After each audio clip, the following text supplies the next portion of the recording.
bit about this place, so if you would like to hear it, just come closer. I think there is enough space.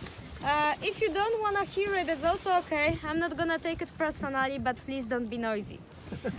So what I'm holding here in my hand is of course piece of ice. This small piece of ice broke off from the one of the iceberg which you can see around you, and this iceberg come from the glacier which you can see there. Its name is Jökulsárlón. Maybe somebody wanna say it after me. Jökulsárlón. Yeah, they said it, so it wasn't that difficult. Maybe now backwards to make it harder. Jökulsárlón is actually a glacier tongue which belongs to Jökulsárlón. Oh, there is a seal. Jökulsárlón is the biggest glacier in Iceland, with the surface around 8,000 square kilometers.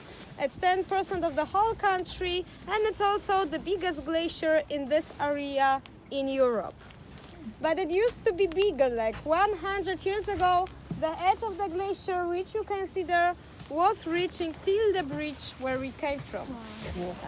The distance between the edge of the glacier and the bridge is 8 kilometers, so you can just imagine how big this glacier was 100 years ago.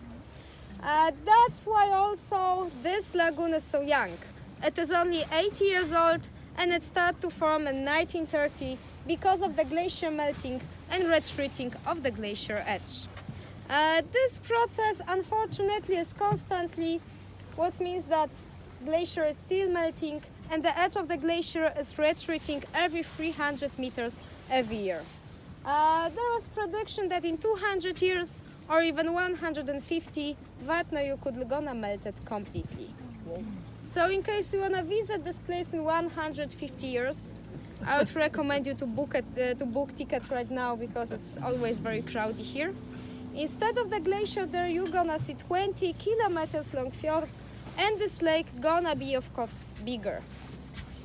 This lagoon has connection to the ocean, so during the high tide, salty water flow into the lagoon and mix with the fresh water from the glacier, so it is like the 50% of the salty water. The temperature right now in the summer season is between 2 and 5 degrees. In the winter season, this water can be of course colder. Sometimes it's going below 0 degrees without freezing because of the salty water, but actually every year this lake freezes though, but not completely, only in some spots. Jökulsárlón, by the way, is the deepest lake in Iceland, with the deepest point 286 meters. The deepest point is close to the glacier there, and right now this place is part of the Jökulsárlón National Park. Before it was famous spot for filmmakers. They did here, for example, one of a James Bond movie, Die Another Day. Have you seen this movie? Me, unfortunately, too. For those who didn't see a movie, don't worry, I'm not gonna tell you what's happened at the end. I would like just to inform you that some scans was made here. For example, one when they drive big cars on the frozen space was made in Jökulsárlón. To get this effect of the frozen lake, they separated lagoon from the ocean by build up the sand dam, so salty water couldn't flow into the lagoon. It was also winter season, so outside was like minus 15 degrees, minus 20 degrees, so they need just 2 weeks to get this icy layer on this lake. Sounds a little bit crazy, but as you can see, guys, everything is possible if you want and if you have enough money for do it. Jökulsárlón is of course famous of this iceberg, so now please have a look on this one, and I have a question to you. Do you have maybe any idea why some of them are so black?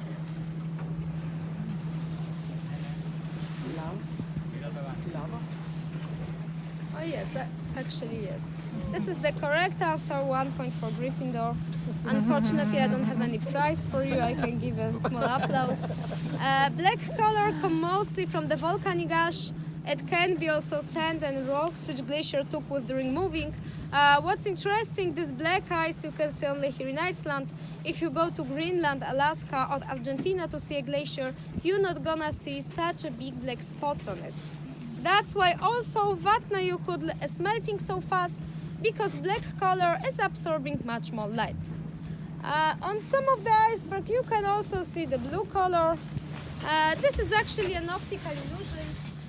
To get this effect you need a very big piece of ice which is very compressed and without an oxygen. Then it's absorbing light except the blue wave which is reflecting back.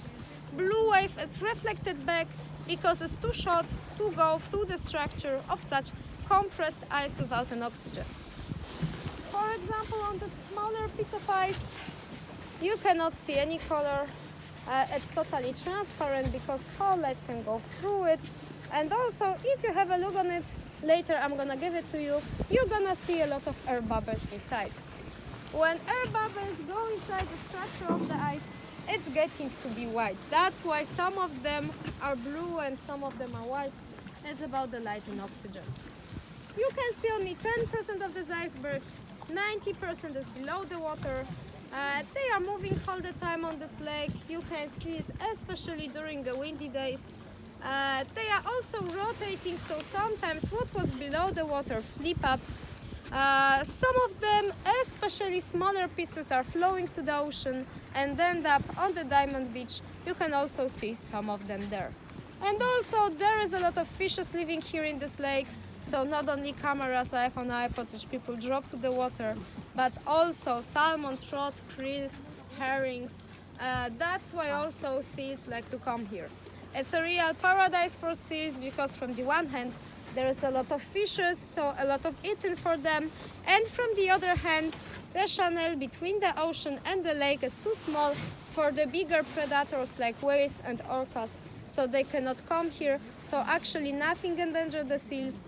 They can feel like an ostrich life with the kind of private unlimited buffet.